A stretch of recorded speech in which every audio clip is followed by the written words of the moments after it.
Hey, Jody Holland here with the Psyche of Success video blog. Glad to have you guys back on the channel. Today we're going to be talking about value-based diversity, or how you became you.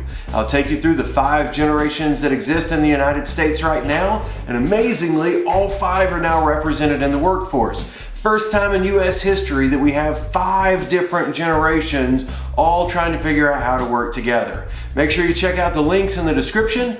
Subscribe to the video blog. Make sure you check me out on Facebook. Look for Jody Holland Training and Speaking. And also follow me on Twitter at Jody N. Holland. All right, here we go. Value-based diversity, or how you became you. In today's workforce, we have a few people from Generation Z. We have a bunch of Millennials who make up the majority of the workforce. We have some Gen Xers, some baby boomers, but they are dwindling, and almost no traditionalists. It's now under 1% of the entire workforce population is traditionalists. Now, taking you through those 5 generations, the generation known as Generation Z, that's the youngest, and they just started getting part-time jobs. Okay, this generation was born starting in 2001 and will go through 2020. They're expected to be just as big as the millennial generation. The millennial generation, as of February of 2016, became the majority in the workforce. They were born between 1981 and 2000. This generation, like Generation Z, was brought up with really good relationships with their parents. In fact, so good that discipline changed significantly for those 2 generations. It shifted the values that they have. Generation X is the smallest of the generations. They were born from 1965 to 1980. Shorter birth cycle, fewer in that generation. Just so you know, the expectation is 76 million Generation Z, 76 million Millennial, but only 46 million Gen Xers were born during their birth cycle. You go then to the baby boomers. They're the largest of any of the generations that we've had, with 80 million people born during that 1946 to 1964 time frame. If you look at that generation, they were brought up in a boom time for our country. The economy was booming and the boys were home from war, so the births were booming as well. Then there's the traditionalists, born 1922 to 1945. Now, I lay out those birth years, but I want to make sure that you understand, depending on which research you read, you'll have some variations in the birth years, with one exception. The baby boomers, you will never see a variation between their birth years. That 1946 to 1964 was defined by the US government. The rest of them defined by different researchers. Most of the tension that we have in our workforce today really comes from the fact that my model of what is real and your model of what is real are different. William James, who's considered the father of American psychology, he came up with a theory called the theory of pragmatic truth, or truth that is practical and serves a purpose for me. In other words, what he was saying was that my version of true and your version of true may not be the same.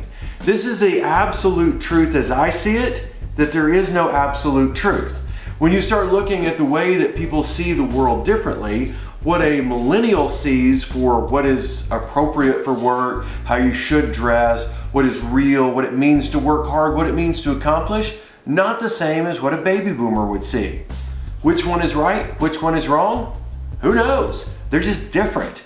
The point is, we became who we are because we went through some very significant stages in our sociological and psychological development. Now, the reason that we learn about the generations and we relate that to work is because this is the new face of diversity. Now, diversity from the 1960s was different from diversity of today. Now it's a diversity of belief models and thought systems, and that's what creates our variations in the way that we interact with one another. The demographics have changed quite a bit. In fact, looking at the generations, what you see is that the millennial generation is now making up about 40% of the workforce. We still don't consider Generation Z to be a part of the workforce because they're not full-time. The Generation Xers make up about 35% of the workforce, the Boomers 24%, and just under 1% for the Traditionalist generation. Knowing those variations, what you start seeing is the Boomers are in a mass exodus mode. And I think it's kind of funny, but when you look at the way a baby boomer retires, they wake up one day and they go, no, I'm done.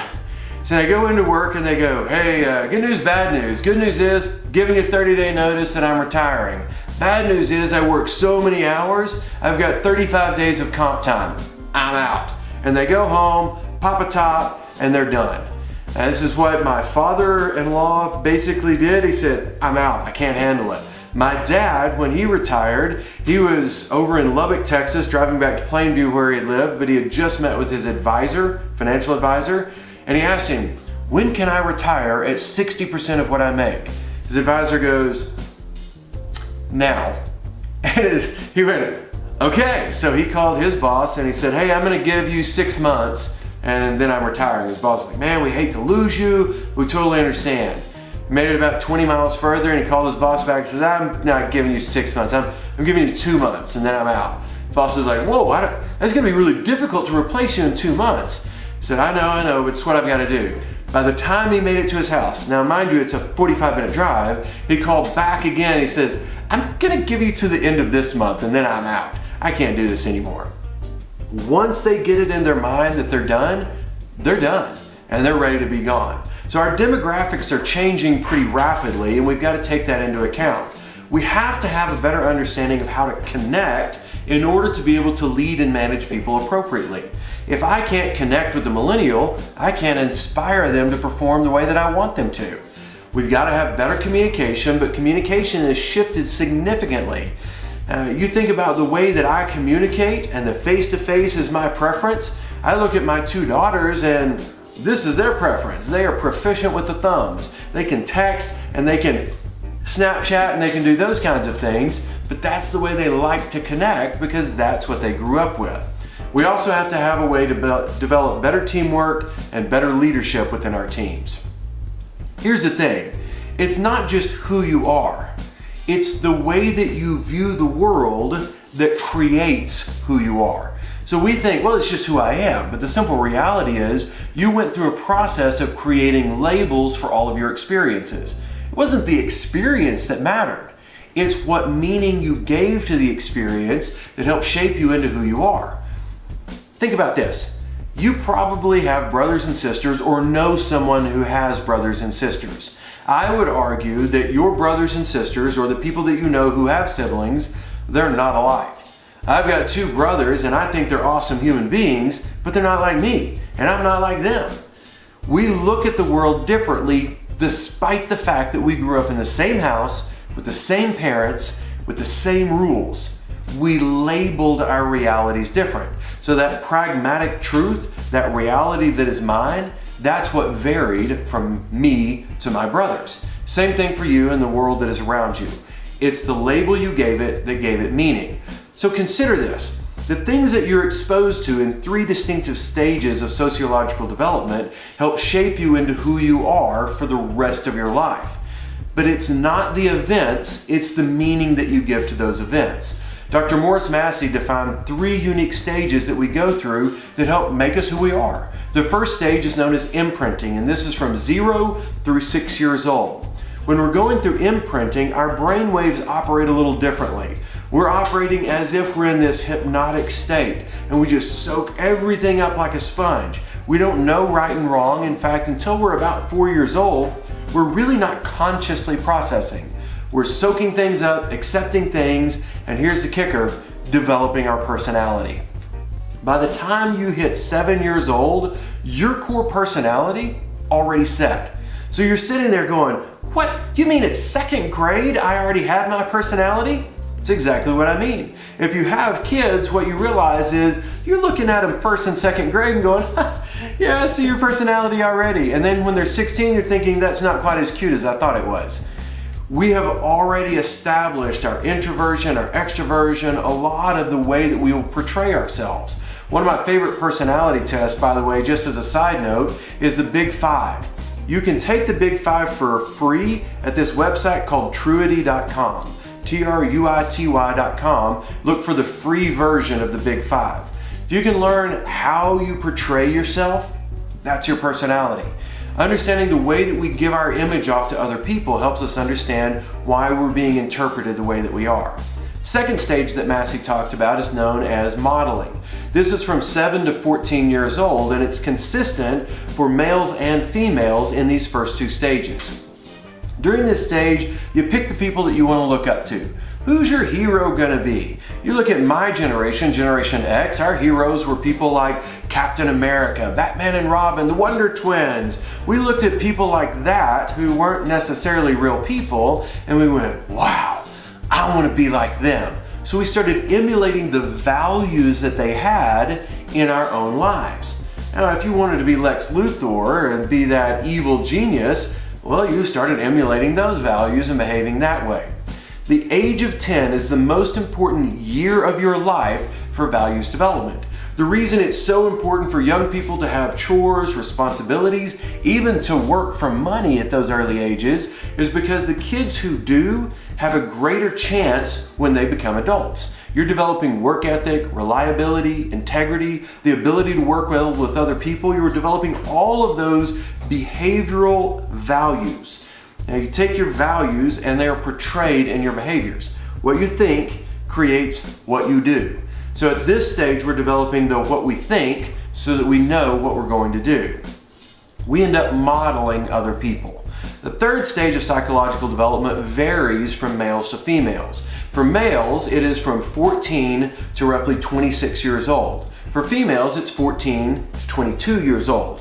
Think about insurance discounts, for example. You get an insurance discount as a girl at 21 years old. If you're a guy, I'm sorry, but you gotta wait till 25. It's because the brain develops from the back to the front, and that prefrontal cortex, where our decision making is housed, it's not all there until we finish this stage. So from 14 to 22 years old for females, we're learning what we really want to adopt as our values and our belief systems. We learn critical thinking, problem solving, decision making. We learn those kinds of things that will kind of tie into the way that we do work for the rest of our lives and the way we portray doing work. Consider accountability, just that one thing. Whatever you do creates a result. Remember the belief loop? Belief, thought, action, result.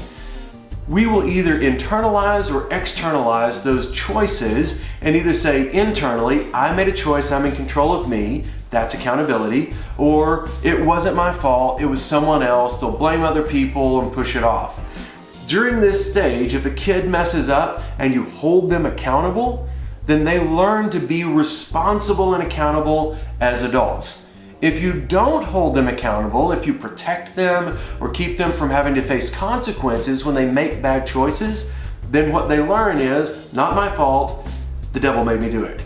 So they start externalizing everything and keep it from being their fault. That attribution, either internal or external, makes a massive difference in whether or not they become a fantastic employee or whether you want to thump them later in life. I know from my own perspective, one of the stats that I read a couple of years ago is that the millennial generation will rely on their parents for financial support into their early 40s. Their early 40s! I want my kids to grow up to be adults and leave. I don't know what you want for your kids, but that's what I want for mine. So I've been telling my kids that they're on the 18-2 plan since they were little. When you turn 18, you got 2 days to get out. Now, not legitimately will I kick them out, but the simple truth is I want to condition them that they will be responsible for themselves and I will not. I don't want to raise kids, I want to raise adults because someday they're going to work for you. And I want them to be great employees and I want you to go, man, that Jody Holland, he did a great job raising his kids. I think they're fantastic. You see, as we create these values through those 3 stages, we have ideal values, or what we were taught is what we should be, and then we have learned values. So often we tell people, you should be like this, but we demonstrate something else. As an example, if every day when you come home from work you go, God, I hate working, I hate my job, I can't wait for the weekend, my boss is an idiot, then what image do you think that your kids will have? Simple truth is, we are conditioning the next generation. We may look at the millennials in the workforce and go, I don't like their values, I don't like that they're lazy, I don't like that they want this or want that. Well, here's the truth. Who raised them? You ask that question and you start going, Okay, crud. I guess I have to accept responsibility for this. Good news, okay? Gave you all the bad news first. Good news is you can reshape values. You can even reshape beliefs if you understand the model of how to do that. In the vlog that I'll do on corrective counseling, it's a future blog, I want you to just take a look at what the 3 questions are that you have to ask to change behavior. So I'm going to save that for next time. But I want you to understand the experiences that you've had, the life that you have lived, it all comes down to how did I label those events and experiences. You want to have a better event and experience from your past? Simply close your eyes, imagine the event, and then turn it and reframe it so that you're thinking of it from a different perspective. Remove yourself from that image, see it as a third party and go, okay, what could that have meant that would have been positive? You want a better experience? Just give it a better label. The labels that you create in your life create your experience. Everybody has free will. Everybody can perform however they want to in the workplace. Our job is to create the right leadership and management environment so that we condition people by first understanding where they came from. The reason you study the generations is you have to understand why people are who they are. These generation gaps or gaps in perspective are when I have labeled my world this way and they've labeled their world that way. I think about simple things like the news. When I was a kid and I could watch Walter Cronkite, at the end of the show he would just lean forward and go, "And I'm Walter Cronkite." That was it. There was nothing else on the screen. There was no scrolling text, no video for what's coming next, no picture within a picture, nothing. It was just Walter. And all I had to do was listen to what he had to say. That gap in generations is because I experienced this, you experience that. I label it this way, you label it that way. It is not different people, it's different labels. When you can get that and understand that you can just understand labels, you can change almost anything. I'm Jody Holland, and I want you to make sure and take a look at Yay, I'm a Supervisor. If you have considered doing a book study, you can go to jodyholland.com/yaysupervisor.html. Got some great discussion questions for this chapter. Go and check those out. Watch these, buy the book for all your people, and make sure to check out in the notes below and in the description how you can subscribe to this blog, as well as how you can learn more information about bringing me in to help you out in your company. I'm Jody Holland with Psyche of Success. We'll see you next time.